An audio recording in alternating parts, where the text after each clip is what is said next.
Le site sur lequel nous nous trouvons aujourd'hui a connu d'importantes difficultés économiques par le passé. Secofab, qui est l'ancienne dénomination de FB2M, appartenait à un groupe qui a été mis en redressement judiciaire en septembre 2016 et qui a été liquidé depuis. La mission de CRP, c'est d'entendre le chef d'entreprise pour qualifier avec lui ses difficultés, voir quelles sont les solutions, et les solutions sont rarement uniques. C'est accompagner à la fois techniquement et aussi un peu moralement, de façon à sortir de l'ornière en quelque sorte le chef d'entreprise de cette difficulté. On a suivi effectivement la situation de cette entreprise avec une perspective de reprise qui était très aléatoire et sur laquelle il y a eu tout un travail collectif, notamment avec la CRP. Travail également extrêmement étroit avec les représentants du personnel. Il fallait à la fois sécuriser la continuité de la production de l'entreprise et dans le même temps, il fallait également sécuriser la suite de l'avenir professionnel des personnes qui allaient perdre leur emploi.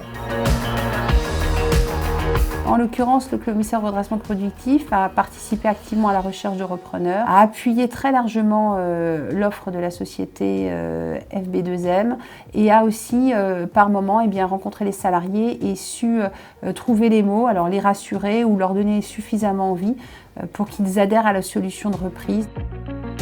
La direction départementale des finances publiques est un partenaire de la commissaire au redressement productif qui a la tâche de coordonner l'ensemble de l'action des services de l'État.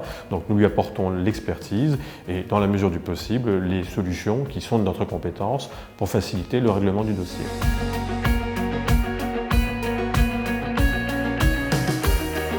Travailler sur une reprise, c'est quelque chose de compliqué, c'est exigeant. Il est très important de ne pas rester seul, parce que des solutions existent. Au fil de l'eau, on a réussi à porter devant le tribunal un projet crédible et robuste. Son écoute, sa disponibilité nous ont permis de tenir l'endurance qui est nécessaire dans ce type de dossier de reprise. Notre carnet de commandes s'est développé, notre chiffre d'affaires a augmenté de 40% sur 2019.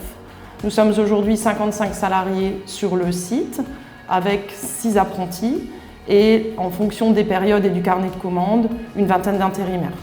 Aujourd'hui, on a effectivement une structure qui est toujours là, qui est dynamique et qui a réembauché de façon importante une partie des anciens salariés de l'entreprise.